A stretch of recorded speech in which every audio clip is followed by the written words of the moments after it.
حضور اکرم صلی اللہ تعالی علیہ وسلم کی عظمت پر اس قدر غلیظ حملے ہو رہے ہیں، لیکن کوئی بولنے کو تک تیار نہیں، یا آپسی رسہ کشی میں مبتلا ہے۔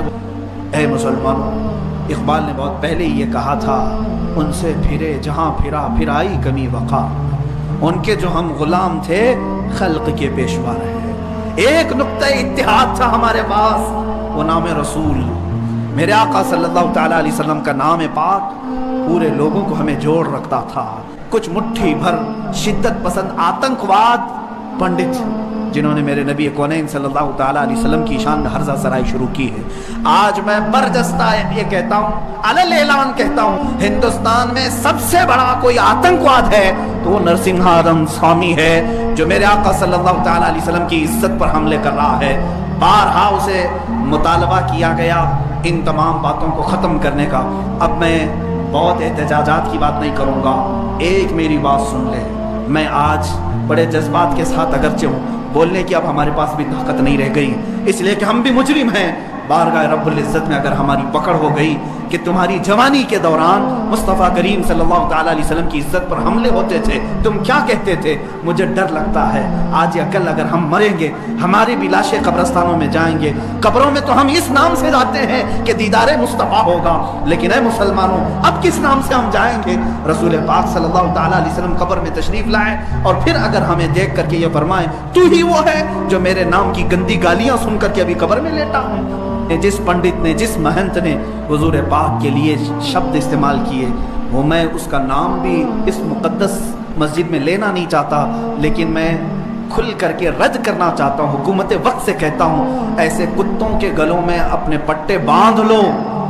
اور سنو، یہ کہتا ہے وہ پنڈت کہ میں بلیدان دینا چاہتا ہوں اور مجھے کوئی مسلمان آ کے مار دے، قتل کر دے، تاکہ ہندو سب سمجھ جائیں کہ مسلمان ہتھیارے ہوتے ہیں۔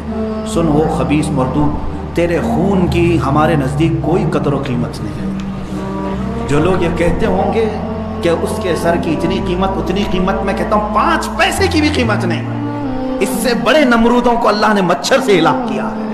دیکھنا تم جن کیڑوں کے ذریعے سے مرو گے وہ پوری دنیا کے لیے عبرت کا نشان بنو گے۔ میں یہاں پر اپنے نوجوانوں سے نہیں کہہ رہا ہوں، اس غلیظ خون کو اللہ ہی کافی ہے، اس غلیظ خون کے لیے، انتقام کے لیے اللہ کافی ہے۔ اور یہ کہتا ہے بلیدان کی بات، تمہاری ماں نے اتنا جگر تمہارے اندر دیا ہی نہیں کہ تم مرنے کے لیے تیار ہو، بلاؤ۔ اور پھر ہم بتاتے ہیں عظمت رسالت پر کون قربانی دیتا ہے، میدان میں آنے کے بعد پتا چلے گا۔ اگر کوئی اپنی گردن کٹا سکتا ہے تو وہ صرف نام مصطفیٰ پر کٹایا جا سکتا ہے۔ حسن یوسف پہ کٹی مصر میں انگشت زنا، سر کٹاتے ہیں تیرے نام پہ مردان عرب، وہ صحابہ کٹاتے تھے اور بتاتے تھے۔ آج اگر وہ پنڈت وہاں بیٹھ کر کے کہتا ہے کہ میں بلیدان دینا چاہتا ہوں، تو اپنی کوٹھے میں بیٹھ کر بلیدان دے لے تیرے اپنے گھر میں، لیکن میں جانتا ہوں کہ 1 لاکھ کیا، ابھی اگر میں ہندوستان کے نوجوانوں کو آزاد آواز دے دوں تو پوری دلی کی سرزمین بھر جائے گی انشاءاللہ العزیز، سارے نوجوانوں کے سر بھی وہاں پر لہرائیں گے۔ نوجوانوں، کیا تم میری اس بات پر لبیک کہتے ہو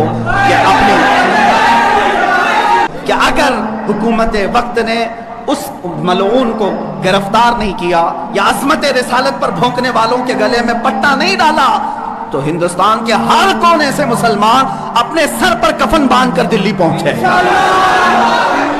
اے مسلمانوں، گھبرانا نہیں، سب سے پہلے اس فقیر کا سر جائے گا انشاءاللہ، سب سے پہلے ہماری گردن کٹے گی۔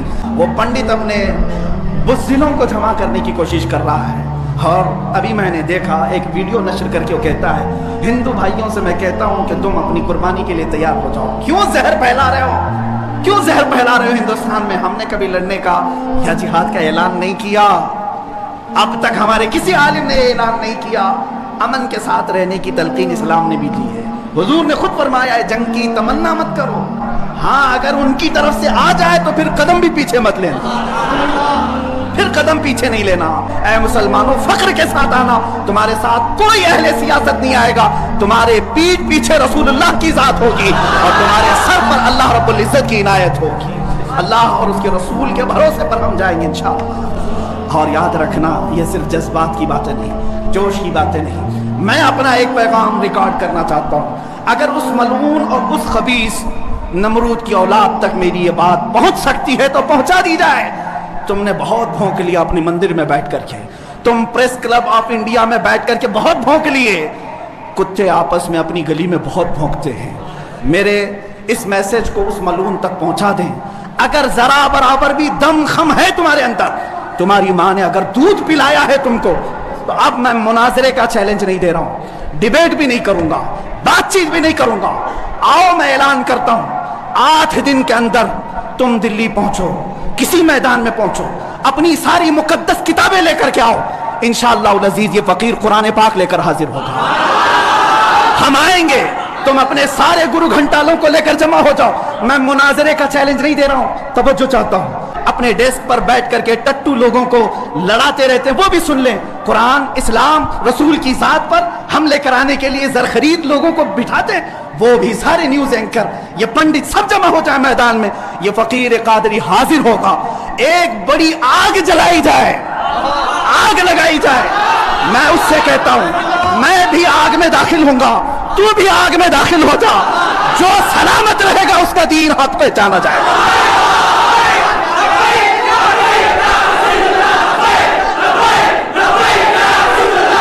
بہت ہو گئے پروٹیسٹ, بہت ہو گئے ان سے مطالبے کرنا کہ اس کو گرفتار کرو, اس کا سر چاہیے.